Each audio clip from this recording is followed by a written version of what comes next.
to me. American Moms is brought to you by Stanfield Chiropractic. It's Monday.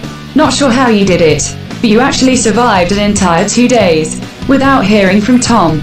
Good job to you. And once again, good luck.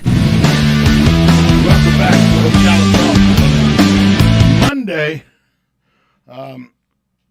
Near close of business on Friday. Shane Alexander, the Ocala fire chief, was relieved of his duties. It was surprising, shocking. I learned about it Friday evening as someone came up to me at a restaurant and said, "Did you hear the news?" And I go, I don't know what news you're talking about. I may have heard it. And they said, Shane Alexander was fired today. And I go, the police, the fire chief? And he goes, "Do you know any other Shane Alexander?" I go, "Well, yeah, Georgia, but I knew you wouldn't be talking about that. So what in the world happened?" "We don't know, just the fire chief was fired." So I started doing some digging, and then, of course, now the story's on Ocala.com. The Gazette wrote a story about it. But it was shocking. Shane Alexander been with the fire department for 27 years. Rose from a paramedic all the way up to fire chief. He said, his quote to Saturday said, "I was in shock and surprised. I had no idea this was coming." Shane's been the chief since late 2018 after the resignation of former chief Brad Clark. And he's committed to working for the community. Saturday was his 27th anniversary of being with the department, but he got fired on his 26-year, 364th day. Shane Alexander, former Chief Shane Alexander, said he's ready to serve the citizens of Ocala any way I can. City manager Sandra Wilson, who called him in to fire him, she, from all accounts, I talked to the mayor. The mayor said, and he's quoted in this story saying, she came into his office on Friday afternoon, closed the door, and told him she'd relieved Alexander of his duties of fire chief.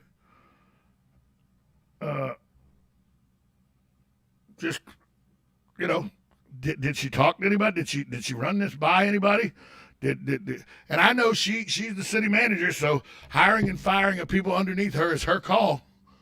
But you would think that when you're firing a fire chief, the person who's leading the department, that you would give a heads up to some of the city council from everybody out. I've tried to contact Jay Musley. He said to the newspaper, he said that, let me get his quote. He said, "The city's charter stipulates the city manager can hire and fire department heads, and he supports the charter." You notice he didn't say he supports the city manager. He said he supports the charter. He said other city managers have fired employees. He doesn't know the details. He was out of town at the time. And Wilson gave him an overview of the problem.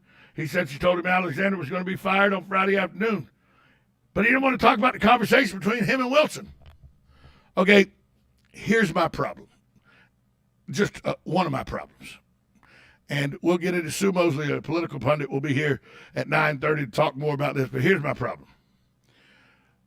Kent Gwynn said she came into his office, told me she was going to fire him. He said, but he didn't want to talk about what was said in the meeting. Jay Musley said he got an overview of what was going on, but he didn't want to talk about the conversation between him and Sandra Wilson.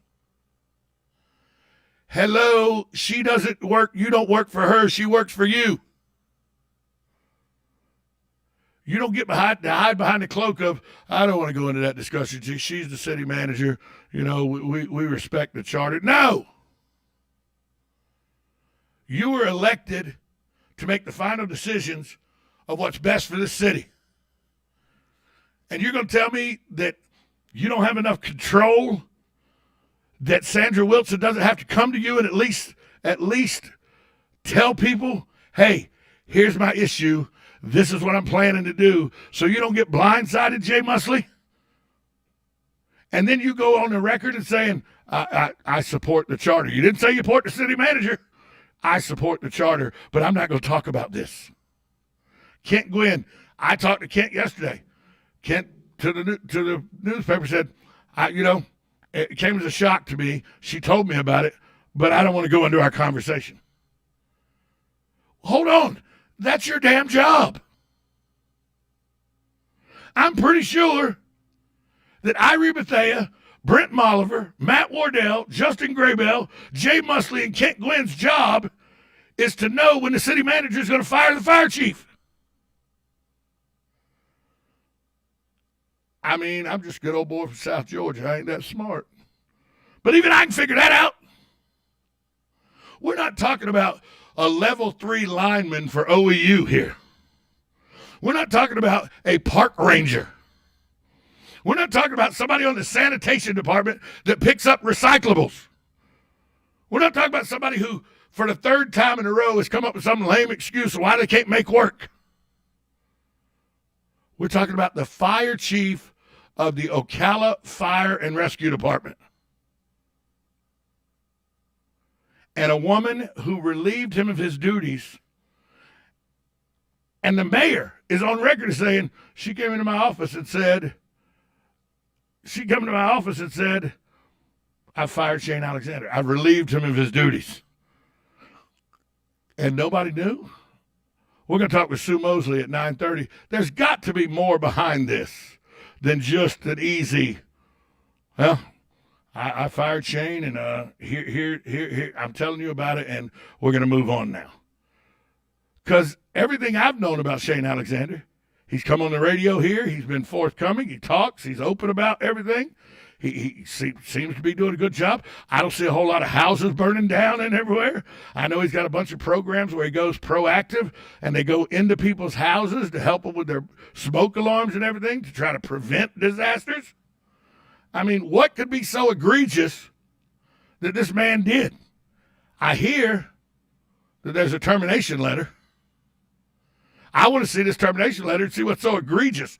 I mean, did he embezzle funds? Did he get in a physical altercation with somebody that's on video where he was drunken in a bar or something? Who knows? Because right now the city manager said, I fired him. There better be a damn good reason. And where is the city council during all this? Why are they sitting on their thumbs going, oh, we don't want to talk about what's going on. We really don't want to discuss it. We support the charter, but we don't want to discuss our conversations. Huh? Sounds like there's a whole lot going on behind the scenes that we don't know about. And how's that possible? I do know this, that Miss Wilson, Bill Kaufman, and Shane Alexander were the 3 finalists for the city manager's job when John Zopler left. I do know that. I don't know what that means. Does it mean anything? But I know that that's the most recent thing where I saw all those names grouped together. Sandra Wilson and Chief Shane Alexander.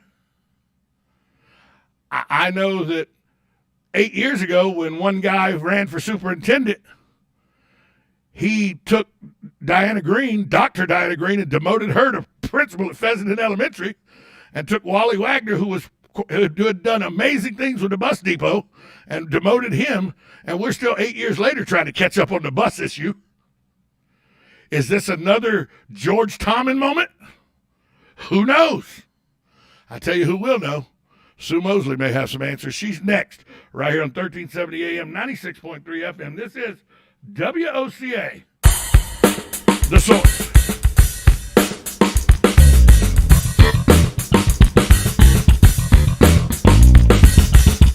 Broadcasting from the Ocala International Airport, this is WOCA AM, W242CA FM, Ocala, 1370 AM, 96.3